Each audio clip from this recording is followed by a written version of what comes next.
Okay. All right. You ready to go? We're going to kick off with Dan Shelby. He's going to tell us about the incredible work that he does on river. So. Thank you. Thank you, Christina. Good morning, everybody. My name is Dan Shelby. I work for Confluence Research and Consulting. My first part-time project for Confluence was a hydro relicensing project on the Klamath River. I started working for Confluence full-time after receiving my master's degree in marine resource management. And the prospect of working on a historic project like the Klamath River dam removals was so exciting to me. When I found out Confluence was going to be involved, I decided to go back to school and get my PhD in water resources engineering with the dam removal and river restoration team at Oregon State. And so some of you may have heard that Bo and Doug are slowing down a little bit. And while it is true that they are going to be retired at some point in the near future, I just want to make sure that everybody knows that I'm planning to carry Confluence forward into this age of large-scale dam removal with fresh eyes and new credentials.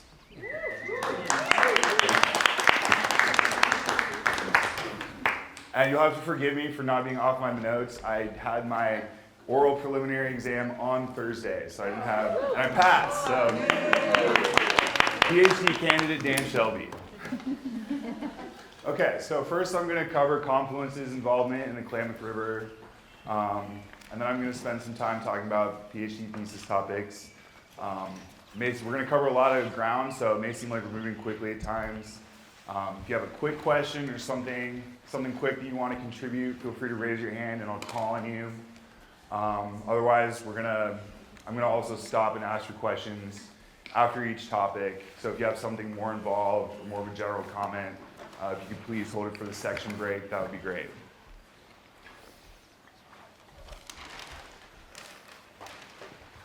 All right. So Confluence performed a flow and recreation study on the Klamath in 2001.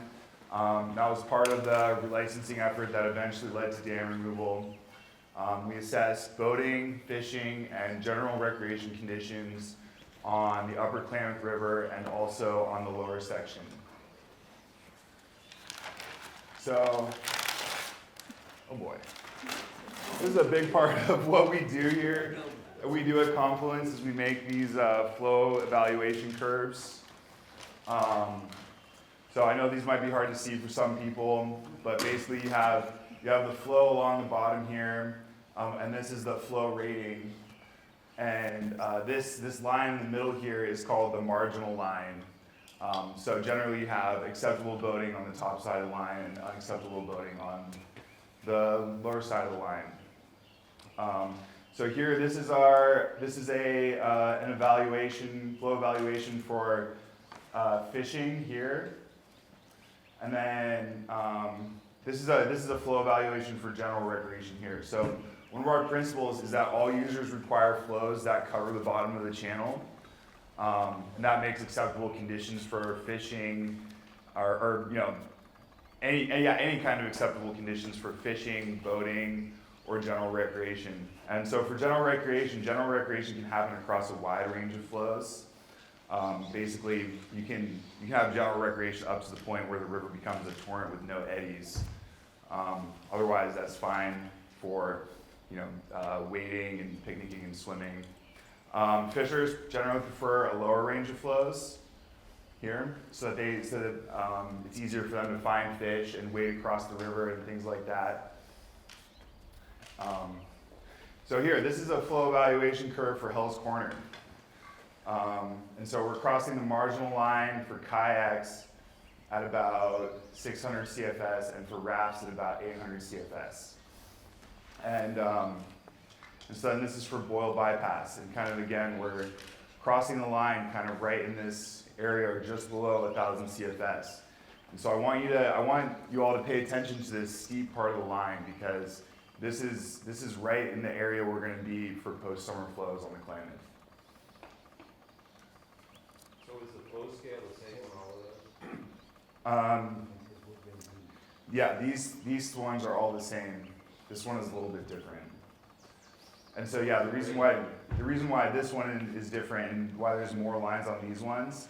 So for these two runs, we did actual flow studies with a group of expert boaters, whereas this data was collected in the preliminary part of the study through interviews.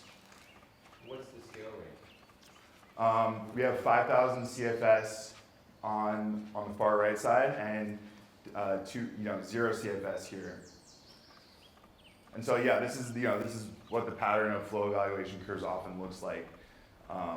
It's steep across the low end of the curve, and then at some point you reach a peak, and then it tapers off as the flow gets so big that it's scary or hard to deal with. And this is for just most people. Like some people, so if you're a big water boater, you might be like, I love 4,000 CFS on boil, but averaging the data kind of takes that out. Okay, and so the 2001 study, it also recognized navigability challenges at sidecast slide and the need for addressing in-channel vegetation in Ward's Canyon, and as well as some facility improvements, especially to roads and access points. And so while I'm talking about this 2020 flow study, I'm going to pass around some visuals here. So this first one, this is sidecast slide, and this is a place where many large boulders were deposited into the channel by the construction of the road that's along Boyle Bypass. And so again, this is not a natural feature. These are rocks that were left here as a result of blasting. And the key navigation hazard, it's a little bit hard to see in this image, but there's a group of rocks right here. We're talking about maybe 3 or 4 large boulders that if we remove those ones, it would make a really big difference for navigability. We'll start these over here. And then the rest of the pictures are in Ward's Canyon. And some of them show you how cool and nice of a spot Ward's Canyon is, and then some of them show you the issues with navigability down there. All right, so the 2020 flow study. The reason why we did this study is because our 2001 flow study was, we did that study assuming that the dams were going to stay in. So we assessed a wide range of flows that the dams could possibly provide in the channel. But we didn't have a lot of detail in the range of post-removal summer flows. And since those flows are on the steep part of our curve, we wanted to get a little bit more data right around those post-removal summer flows so that we could inform recreation planning and outfitters about what those runs are going to be like. So our results show that generally on the river, anticipated post-removal flows will provide acceptable boating conditions on most runs with a high-quality run on Ward's Canyon. Also, we found that incrementally higher flows had a significant impact on quality. So, for example, the difference between 800 CFS or 900 CFS or 1,000 CFS from Keno sometimes made the difference between being able to get a 16-foot raft down or having a really good time versus just being able to get down the river. We also assessed connections between segments and the possibility for overnight trips along the unencumbered river. And also we assessed what the best locations would be for access points. And once again, we recognize the need for channel restoration at Sidecast Slide and Ward's Canyon.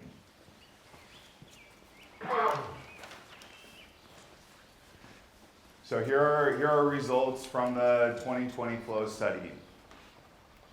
And once again, you can see, so here, Does anybody have a marker by any chance?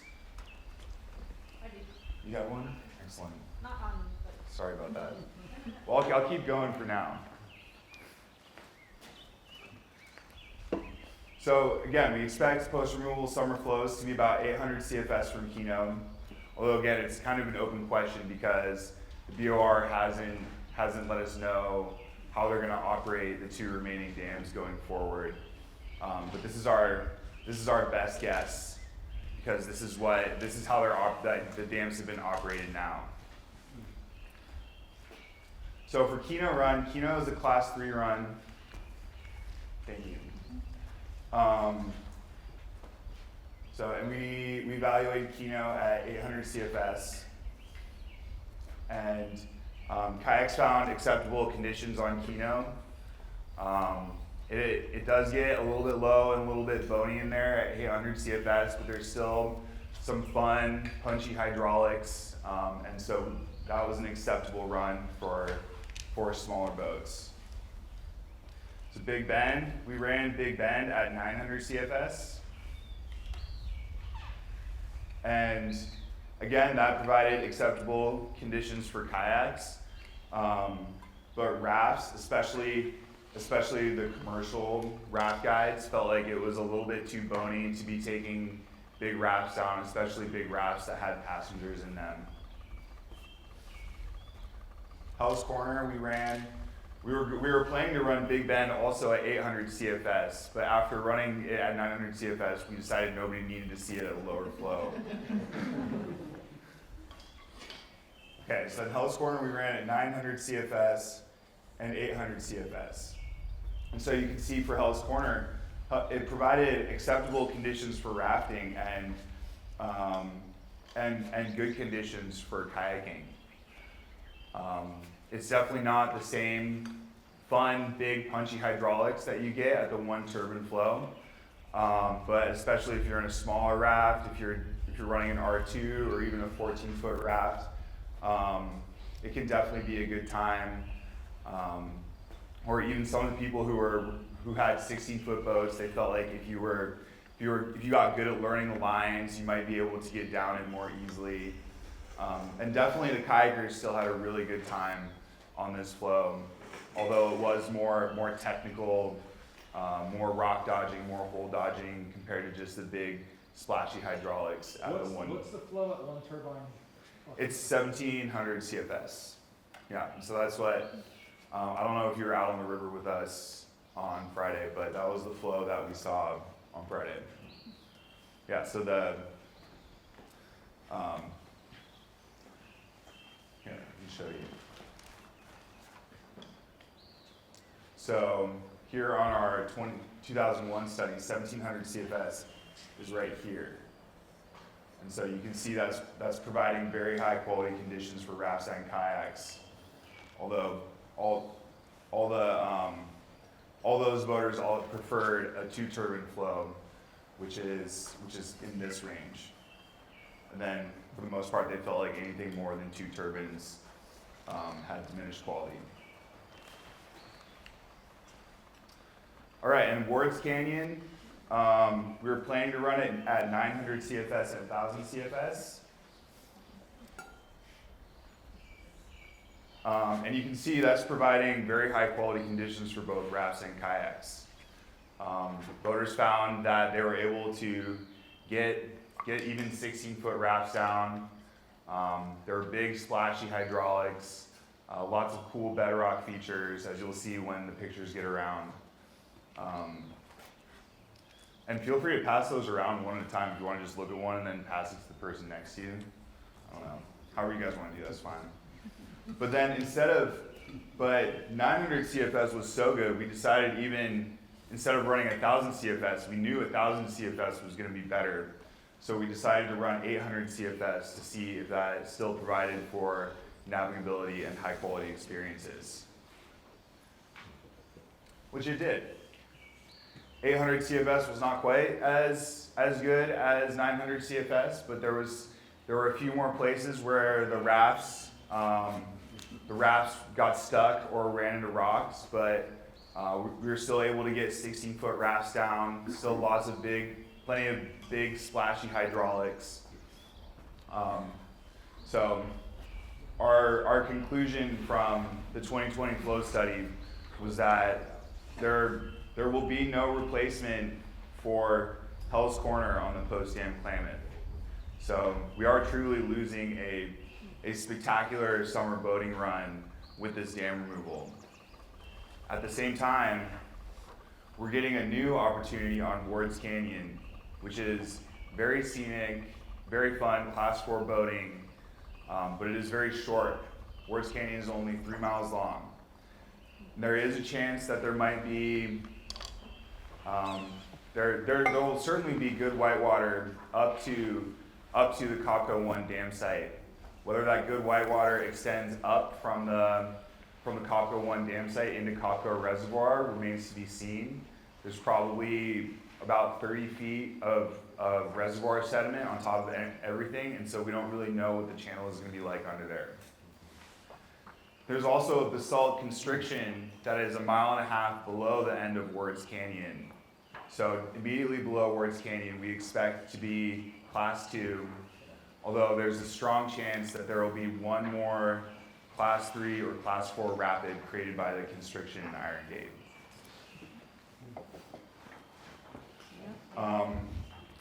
Yes? In the future, looking forward, as far as access to the Keno Reef, do you think that's going to improve? Because right now, public access and timing is not very good at all. Right. So I'm not well versed on the latest round of access site planning. Tom would be a really good person to talk to about that. But yeah, but it kind of remains to be seen. So in general, with working with the access sites, it's been a struggle for the boating community. The current removal plans, they're prioritizing fire access points, and so far they've kind of been planning to just put the river access points wherever the easiest place to get a big fire truck into the water. That is something that Tom and a lot of other people are working on. Yeah, just curious Yeah. about the update. Right? Yeah, you're right. So you're right, and this is something that I feel pretty strongly about the post-dam Klamath. If the roads and the access points are not improved, the Klamath will never become a high-value recreation resource. Yes. You say the Hell's Canyon run will disappear after the dams are removed, and is that just because there won't be water coming down from there's one lake reservoir above, right? Right. So currently on Hell's Corner, there are daily hydro-peaking flows. So during the summer, they drop the flow down to 300 CFS at night to store up water in J.C. Boyle Reservoir. And then during the day, when everybody goes to the office and turns their lights on in Portland, they turn on the turbine to supply power, and then they leave it on all day, and then at the end of the workday, they shut it off. And so that's why there's been a high flow all through the summer, is because of this daily hydro-peaking regime.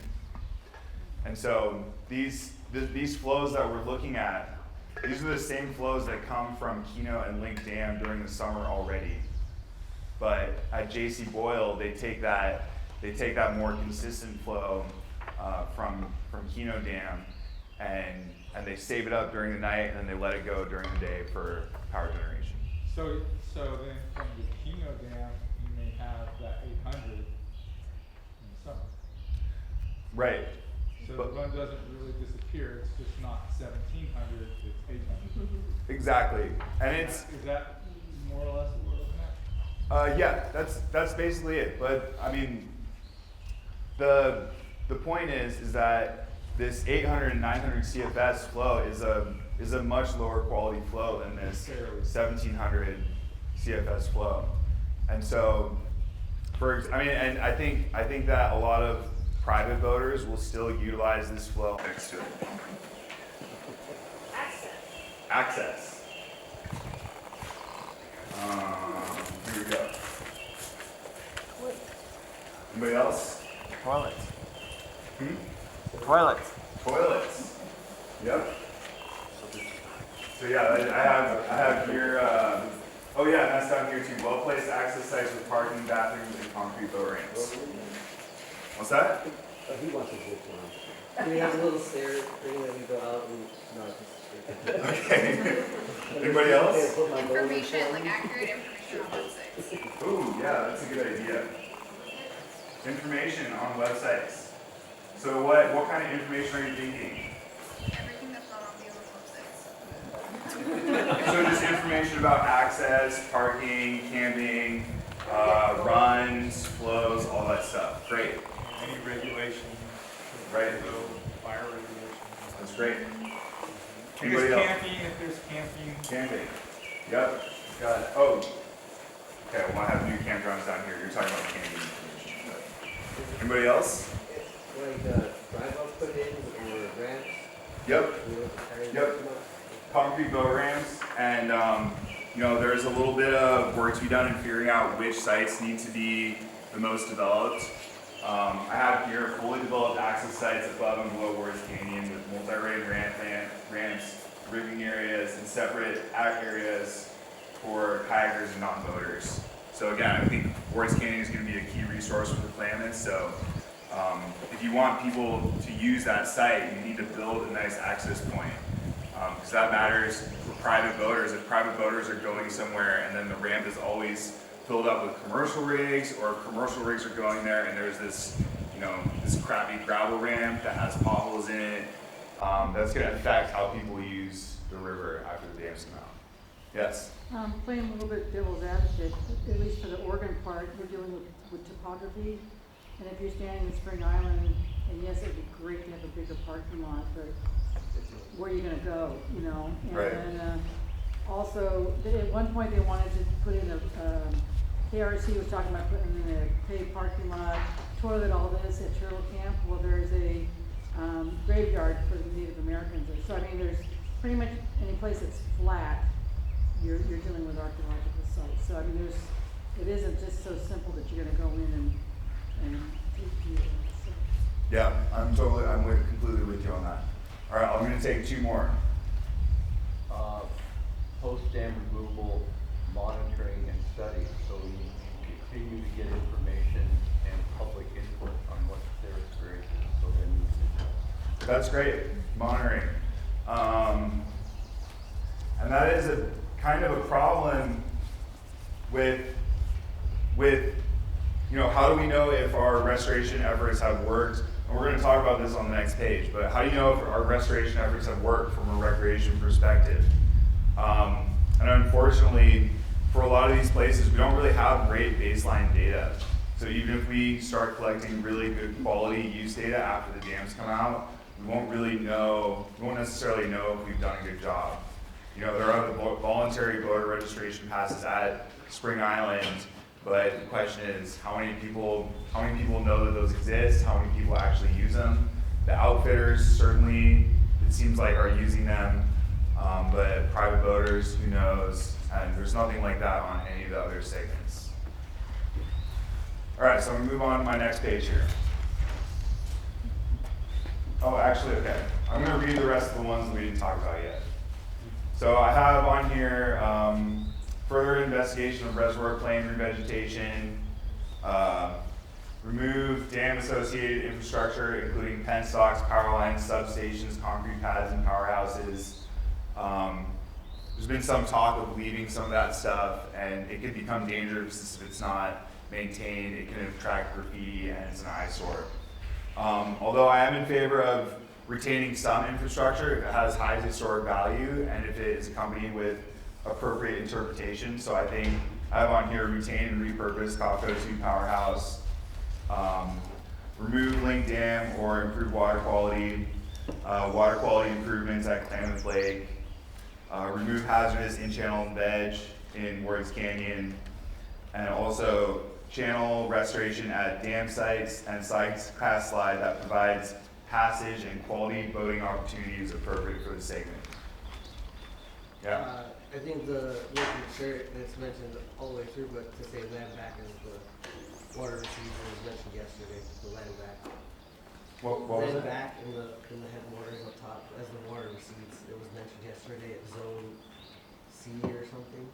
Yeah, so there is potentially a land bank, a seed bank underneath the reservoirs, and natural revegetation has worked out in a lot of places.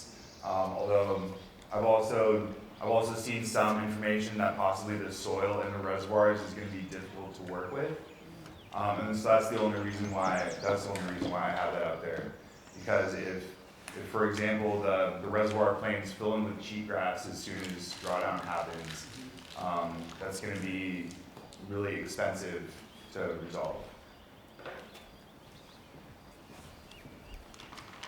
I saw in the photographs, a lot of those pictures had, you're boating through the trees, and that's because those are dewatered runs normally. And That's exactly right. Yeah, so unlike Boyle Bypass, that regularly has big flows even under the hydropower regime, Wars Canyon almost never has any water in it. So those trees in the channel have been unnaturally allowed to grow there because there's only been 30 CFS in that channel for about 100 years. So then the plan would be to remove those trees, cut them down, and buck them up, and let the water flush them down, or something like that? That's right. So there's been a number of different methods proposed for getting the actual wood out of there. Chopping them up into rounds and letting the river carry them away is one option. There have been some concerns that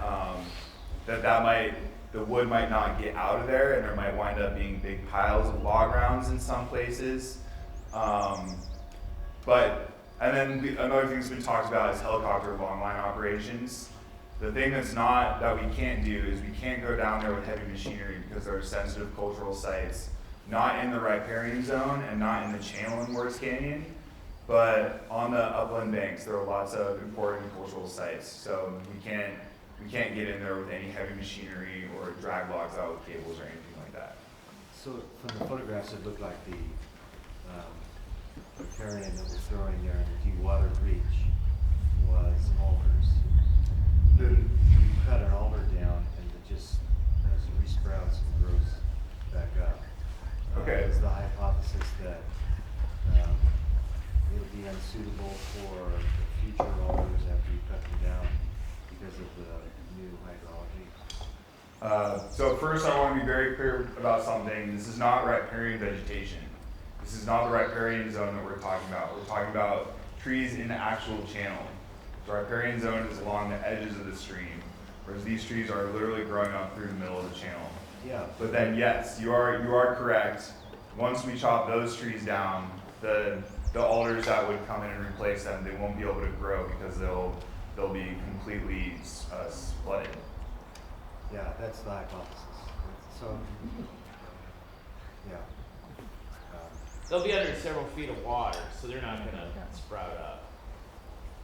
Well, we'll see. I mean, unless the river's dewatered. In my experience, alders are pretty resilient, but if you really change the hydrology and inundate them a lot, that will eventually get rid of them.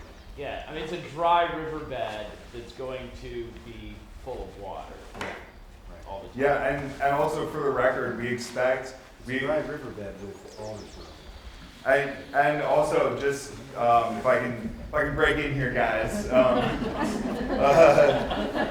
So if we did leave these trees in the middle of the channel, we do think that they would die pretty soon. They would die probably within a few years. But the problem is we don't know how long they'll remain as a dead tree in that location, which obviously a dead tree, it doesn't really provide the same services as a living tree in terms of providing shading and things like that, but it is still a deadly hazard to boaters. No question about it. Yeah. Okay, so I'm just going to talk about a couple of things that are my vision for the Klamath River, and then I'm going to move on to my thesis topics.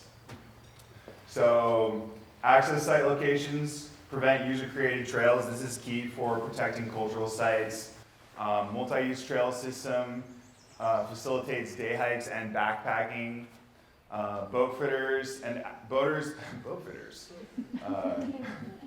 outfitters utilize new segments.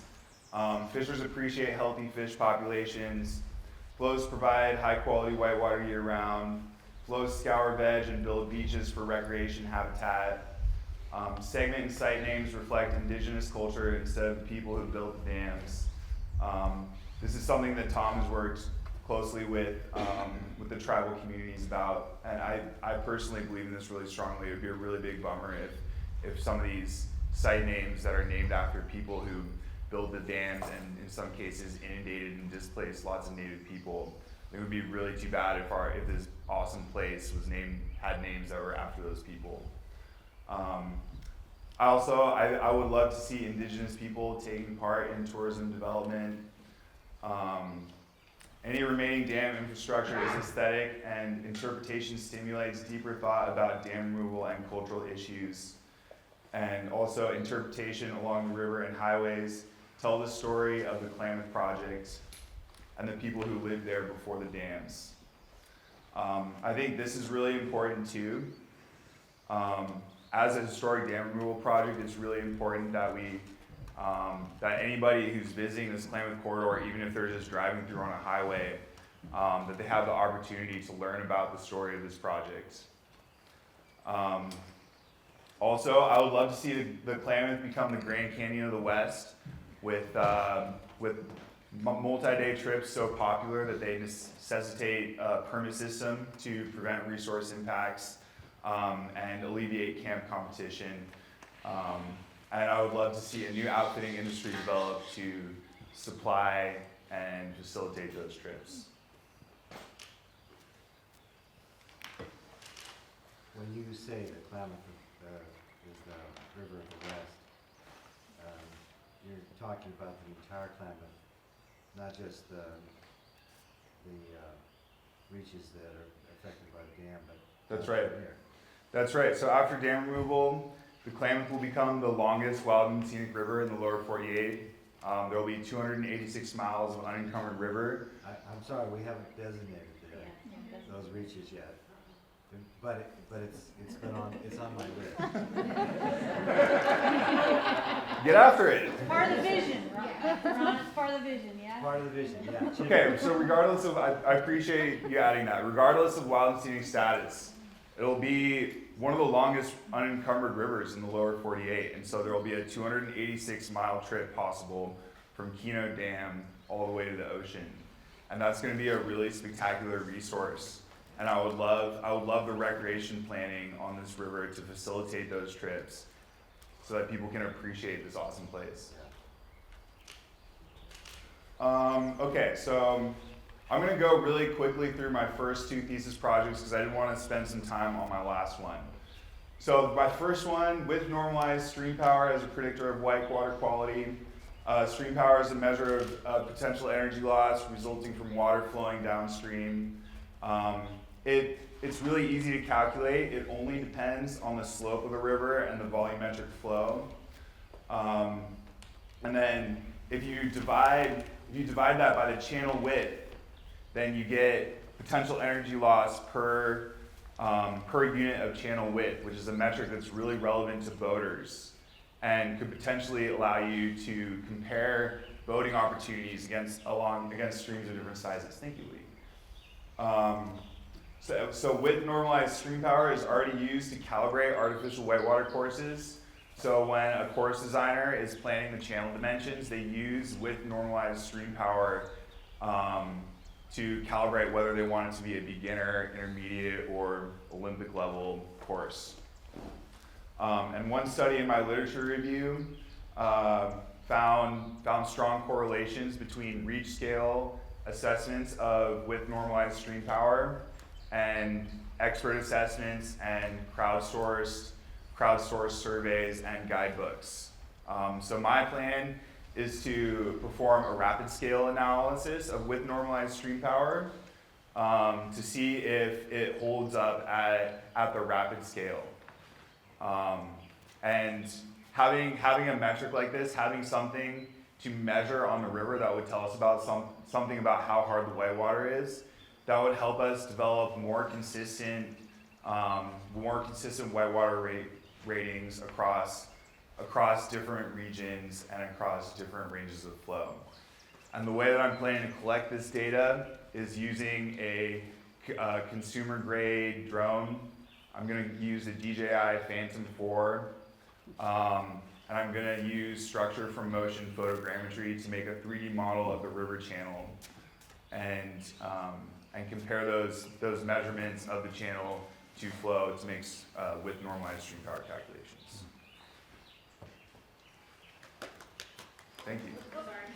As a clip. Oh. Using a little technology Okay. to help you out. Thanks. Your helper. Well, I'll do the clip next time.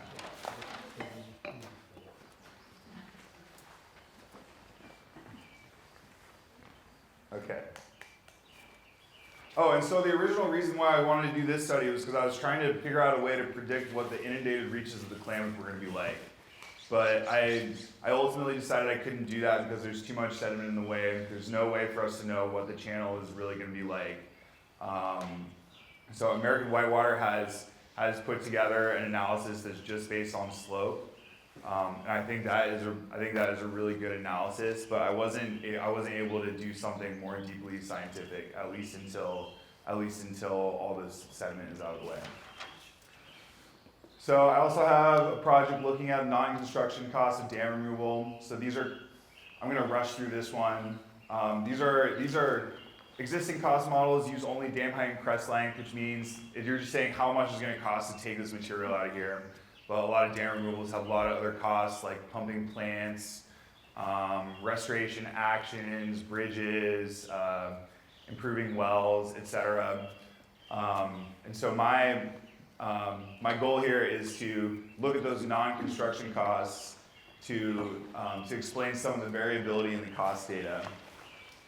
So here, all these dots here. These are a bunch of different dam removals, and this one's for dam height, this one's for dam length. And you can see there's variability all over the place here. And these models that they're using right now are these linear models. And so I'm hoping to use these non-construction costs to explain some of the variability in these models and come up with more accurate cost assessments for dam removals.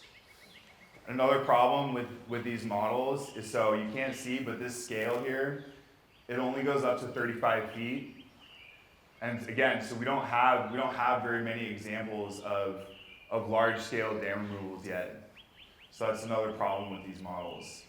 And my main hypothesis here is that stakeholder involvement drives a lot of these non-construction costs. So I'm trying to figure out ways to predict stakeholder involvement in a dam removal. Can I ask you a question on that real quick? Sure. Does stakeholder involvement make it go up because you're asking for more mitigation of different things? Is that, did I understand that right, or is Yeah, okay. that's right.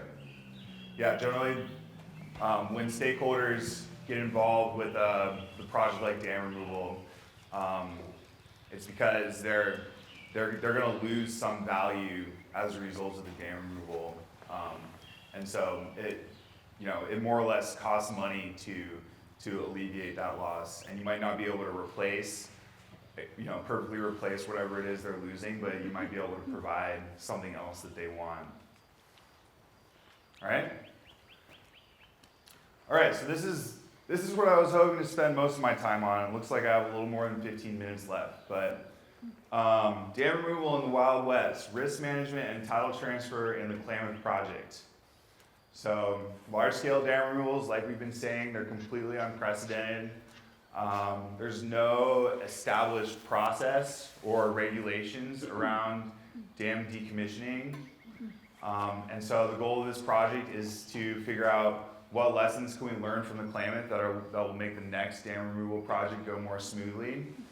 And what regulations or what actions can we take that will facilitate safe and efficient dam removals in the future.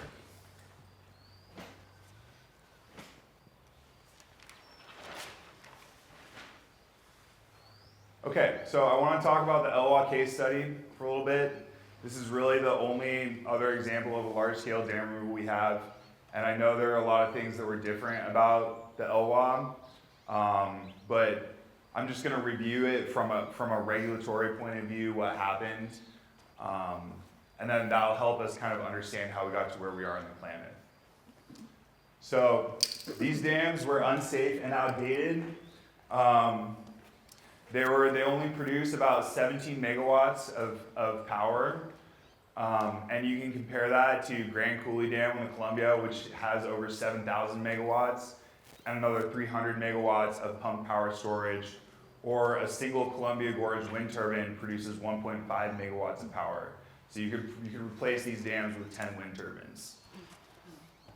Dams were also unsafe, so Glines Canyon Dam is a gravity structure, meaning that it was never fixed to the channel bed, and it actually blew out in the early 1900s, and the hole was plugged with fill. So there have been concerns that there will be another blowout for a long time, and there are tribal communities living downstream of the dam in the floodplain. These reservoirs were also filling with sediment really rapidly. There was no sediment analysis performed when these dams were built, and one of the dams is 30% full of sediment. So in this case, because of all the safety and environmental issues, the Fed attempted to mandate dam removal. They tried to tell the dam owner, you need to take this dam out. And the dam owner responded with a series of litigations, which eventually led the Fed to acquire the project for $30 million, which is about $50 million in 2020 dollars. I think you said 30 million and you didn't mean that. Okay, 29.5 million. Yeah, okay. But the Fed acquired the project through an act of Congress, but they didn't earmark any funds for actually removing the dams, and they didn't assign the dam removal to any particular agency. So there was this long period of the federal agencies kind of figuring out, like, what are we going to do here? And eventually the responsibility was left to the National Park Service to plan and execute the dam removal. And in the end, the project cost $354 million and took 2 decades. Okay, so now on to the Klamath project. So kind of some similar reasons for removal. There were the water wars in the early 2000s and conflicts between the tribes and irrigators, but also the power generation of the project is not really relevant anymore. So during these water wars, tribes have obviously been demanding dam removal for a really long time. These water wars led a lot of other stakeholders to start considering dam removal as an option. So Pacific Corp, or the dam owner, attempted to relicense the dams in 2004. The state and federal agencies made demands that would make the dams unprofitable. So when it was looking like removal might happen, FERC recommended voluntary owner participation in dam removal mostly because of their previous experience with the LWA. And they didn't want to have to wind up getting litigated again. So in 2010, the dam owner signs the KHSA under the contingency that they would not be on the license for dam removal. But after that, so the original KHSA had the dam license being transferred to DOI and having DOI be responsible for planning and execution. But Congress failed to enact the KHSA, so the license transfer to DOI fell through. What's KH? Klamath Hydroelectric Settlement Agreement. Thank you. Yes. So, nonprofit KRC was formed to hold liability, and execute dam removal. The initial FERC application for removal grants 100% liability to KRC. In 2020, FERC denied that application and made a statement saying they would not accept any application that did not hold the dam owner as, did not leave some liability with the dam owner. But then the revised application entails a joint license transfer to KRC, Oregon, and California, with the dam owner still not being liable. But in 2022, FERC approved that license transfer with some stipulations that I'll talk about in a second. But again, the dam owner still holds no liability for the decommissioning process. Okay, so this is the funding structure of the dam removals. The original project scope is for $450 million, which includes a $446 million contractor guaranteed maximum price and a $4 million contingency fund.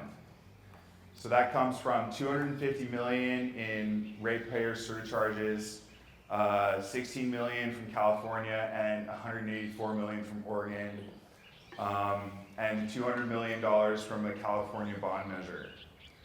So this was one of the stipulations of FERC accepting the latest license application. They demanded an additional $45 million contingency fund, which is equally shared between the two states and the dam owner.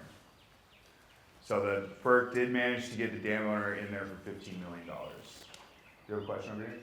Okay. We'll have millions of questions. Come find me later. So I want to talk for a second about what actually made the dams unprofitable. Because there's a lot of talk about these infrastructure upgrades: fish ladders, fish screens, stream flow monitoring stations, temporary regulation, and water quality maintenance. And Pacific Corp could make these upgrades and still continue to profitably run the dams because they don't pay for those upgrades. So those kinds of infrastructure upgrades are paid for usually by bond measures, meaning that ultimately taxpayers would wind up paying for those infrastructure upgrades. And in fact, they may even make money on these infrastructure upgrades because they're not paying for them, but then they can write them off on their taxes. So, This would be one of my millions of questions. Like, how do they do that? yeah, right. So they're, these infrastructure upgrades, FERC or Pacific Corp was just fine making these infrastructure upgrades and continuing to run the dams. The thing that made the dams not profitable was in-stream flow requirements demanded by the states under the Clean Water Act. Because the states demanded flows that would not allow Pacific Corp to profitably generate power under the cost of running the project.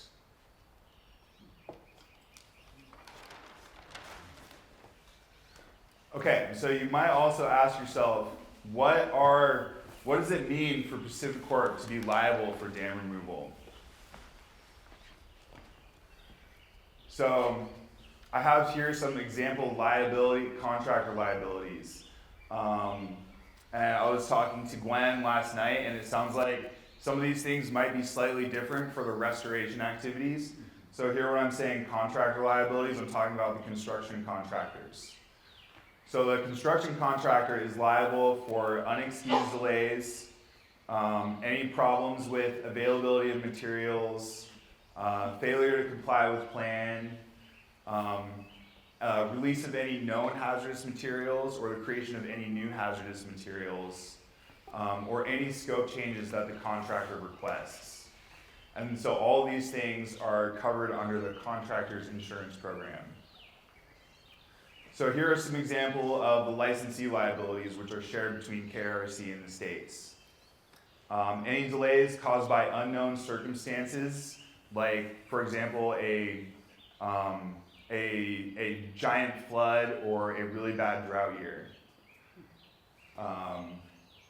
So, and any unknown hazardous materials. So if there are hazardous materials discovered during decommissioning that were not included in the original project scope, the licensee is liable for those.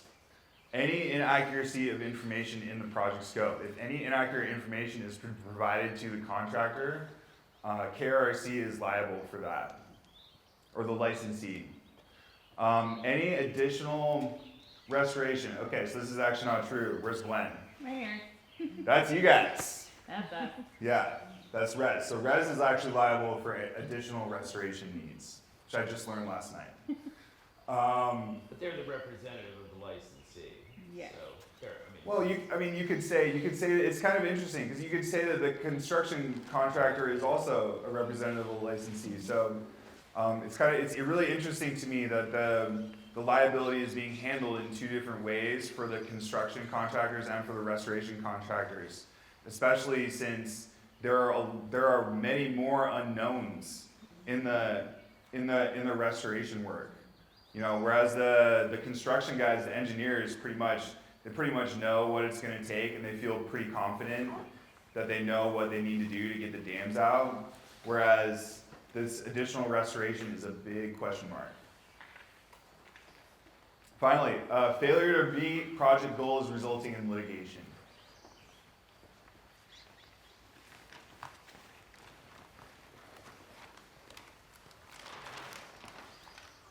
Okay, so despite all the problems that are going on, there are really a few regulatory things that are working okay for this project. There, I put quotations here. Dam owner voluntary involvement. I feel like Pacific Corp is at the table more so in this case than the dam owner was in the LWAD. So going forward, any way that we can figure out how to bring the dam owners to the table and make them an ally, not an enemy, that will be helpful. Although sometimes we might have to force them to do that. Federal agency authority to add licensing conditions. So the courts affirmed various federal state agencies, including NOAA, National Marine Fisheries, DOI, and the Park Service. They all were able to successfully add relicensing conditions during the 2004 relicensing process. State authority to certify dam licenses under the Clean Water Act. So again, the authority of the states to demand in-stream flow requirements and other water quality requirements was upheld in this case. And again, I just want to say minimum flow requirements made the dams unprofitable. And getting the states involved was also potentially really helpful. So it seems like the states are more competent to come up with large amounts of funding, and they're more willing to accept liability in dam removal than the federal government. And that makes a lot of sense because the benefits of dam removal are highly localized. So the more that we can get people or agencies or whoever who live close to the dams involved with those projects, the better, because those are the people who will see the benefits. So overall, the lesson is that the Klamath case demonstrates a rapidly maturing regulatory environment around decommissioning. We also have some room for improvement. So this is a big problem here. Engineers building the dam did not plan for decommissioning. When they built this thing, they had no plan. They had no plan to take it down. And for example, you can compare that to nuclear plants. Nuclear plants are required to have a decommissioning plan before they even start building the project. It's unclear who is responsible for funding and executing dam removal. You know, when we decided we wanted to take these things out, there's no clear path of who should be responsible for doing this. The license transfer to a nonprofit in the States is completely unprecedented. It may work out really well, and it may not. It remains to be seen. Infrastructure upgrades. Infrastructure upgrades did not motivate the dam owner to remove the dams. And then also the owner only has a $15 million stake in the project. And States is completely unprecedented. It may work out really well, and it may not. It remains to be seen.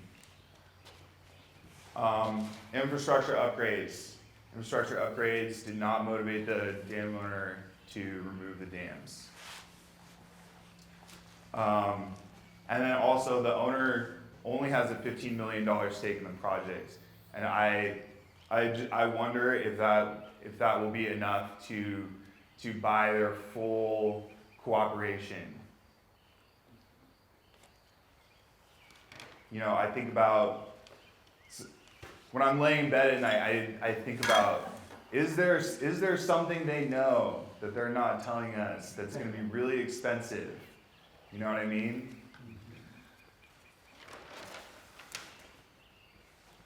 Okay, so now I have another discussion question. I'm sure I'm over time right now. So maybe I'm just going to go through this, and if anybody else has a quick idea. So who should plan and execute dam removal?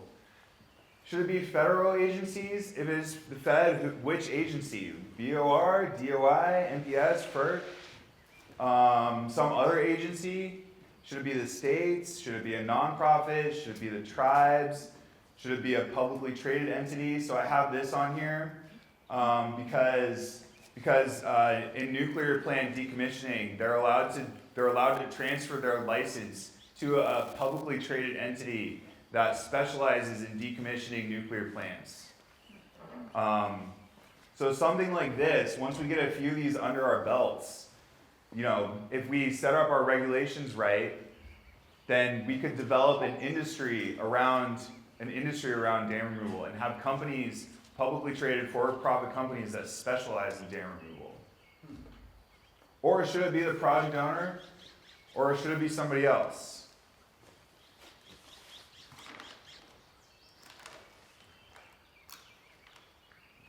Rats. Okay, so my next question is, you know, and this is a different question. Who should fund dam removal? Should it be the federal government? Should it be the states? Should it be private donors? Should it be project owners? Should it be ratepayers, tax bonds, something else? And this is kind of like a, you know, this is like kind of like a collaborative management situation, right? So if you have multiple agencies managing a river, what you want to do is you want to try to distribute the management tasks to whichever agency is handling that, is best at handling that kind of action. So for example, like, you know, like governments are pretty good at coming up with big sums of money, so maybe we get government to pay for dam removal. And then governments are maybe not necessarily good at planning and executing things, so maybe we should have...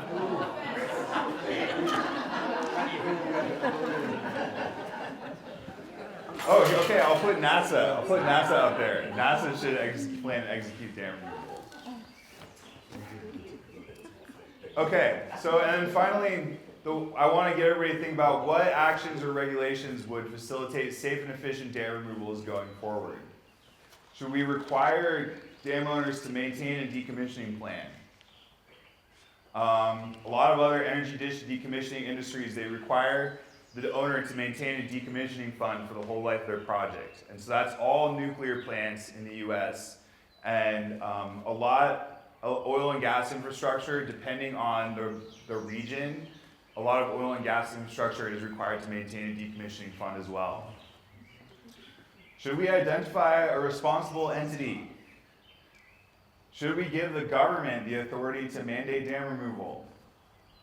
Should we allow title transfer to a publicly traded entity or something else? So, thank you for attending my presentation, everybody. I'll take questions or comments. Yeah.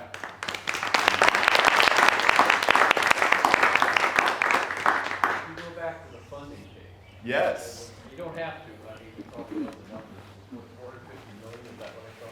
Yeah, so it's 450 million is what's in the original scope, and we now have another $45 million of contingency funds. So 10%.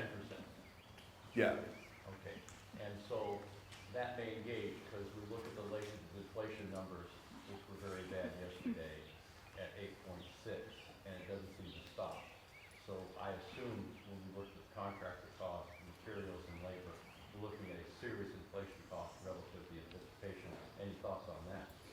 So I haven't thought too much about the inflation issue, but I will say that, you know, if everything goes, my mind is that if everything goes really smoothly, we will probably still spend this $45 million.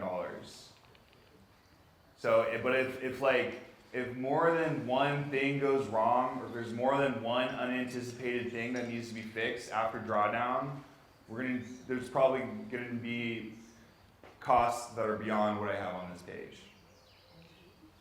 Yeah, and inflation would definitely exacerbate that. Can I have one more? I don't know, what do you guys think? Go for it. Vote on it. No. Let's have it. Like California has like This is $100 billion. upstream of this is the Klamath Basin. Yes. Has there been, I don't know, my main is churning. Is there any relationship to what's gonna happen here relative to the significant issues of the Klamath Basin and the water issues up there and the fight that's going on? Sure. So, That's not like they keep. my impression is that people working on the 4 dam removals have mostly tried to separate that issue from what's going on in the upper basin. Because what's happening in the upper basin is such a contentious political issue that nobody really wants to touch it. Although I do think that the upper basin projects will have a really big impact on the lower river going forward. So for example, those of us who voted Hell's Corner on Friday, it's still really scummy and foamy and a little bit gross in there. And you know, that may change, that may get a little bit better, but it's still gonna be a kind of a scummy, gross, foamy river in the upper basin. Yes. Tom is more deeply involved in this than I, but with regard to license surrenders and for the purposes of decommissioning and removing dams, there are discussions about making some changes to the Federal Power Act that would make this process, which is, you know, this is a one-of-a-kind thing at FERC, at least at this scale, and just somehow or another make it look less drama. Yes. Let's put it that way. And whether or not we pull it off, it may take many years to change the Federal Power Act in a productive way. But at least that's happening. With regard to your observation that Pacific Corp would pay for the boarding conditions of section passage boarding and section 18 permits, at least in California, the way in which a public utility recovers its costs is based on capital expenditures mostly. So once they have to do a capital expenditure required by a government, then they can go to the PUC and get a rate increase in their general rate case. I assume that it's similar in Oregon. So I think you said that, oh, well, these things, these physical improvements to infrastructure at public utilities is paid for by bonds. Maybe you didn't mean to say that, because at least it's been my experience that those kinds of things go into the general rate cases and are recovered, you know, in rates. Okay, yeah. Thanks for clarifying that, I appreciate that. And then, one last thing, I agree with you, your observation that the ability of the states to use their Clean Water Act authority under Section 401 of Clean Water Act was the major driver, I think, that put Pacific Corp into a spot, because really the only way to improve the water quality in the Klamath, other than the upper basin projects, but at least the water quality stuff that's associated with dams, you know, the blue green algae toxins and that stuff, is to make it a free-flowing river. Yep. And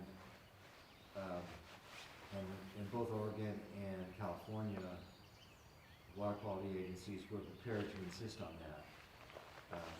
But they were kneecapped, actually, at the end by the Hoopla tribe that filed a lawsuit against FERC for allowing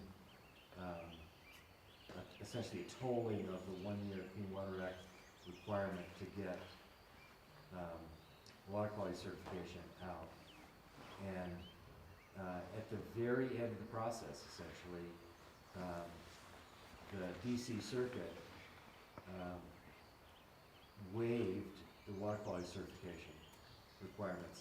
So it'll be another, if that project was relicensed, it'll be another 30 or 50 years before the state could enforce water quality certification regulations. But the process, and so there was a lot of nail biting about, well, what would PacifiCorp do? Would they say, well, to hell with this, the leverage over us has just been killed by a very ill-advised lawsuit by the Hoopa tribe. And so we were nail biting, and in the end, PacifiCorp decided to go ahead.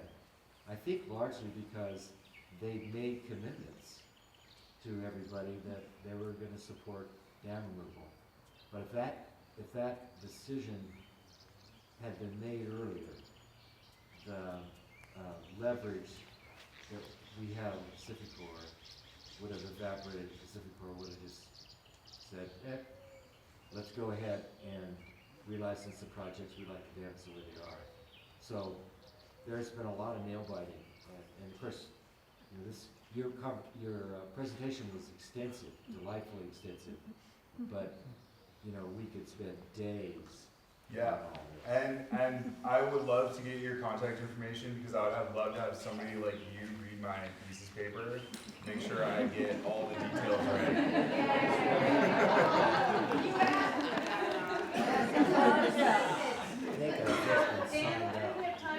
Yeah, I was gonna say that too. One more question, Tom. And then we're gonna take a break, so, yeah. What's up, Tom? I was just gonna say your observations on process, you know, right on, as Ron alluded to, we've made those very similar observations, and there's a very extensive memo that's not public, but I'll see if I can figure out, there's like a Richard Bruce Collins, his legal counsel for KRC, put together a 1,000-page memo on liability and addressing liability, and then it also has there's some good information on thinking about improving the process so it's not a choose your own adventure every time, and trying to come up with a better framework. And as Ron suggested, we are working on this with members of Congress too, so I've got information to share. Great. Maybe Richard would read this too. Yes. Yeah. All right, that's my time. Thanks, everybody.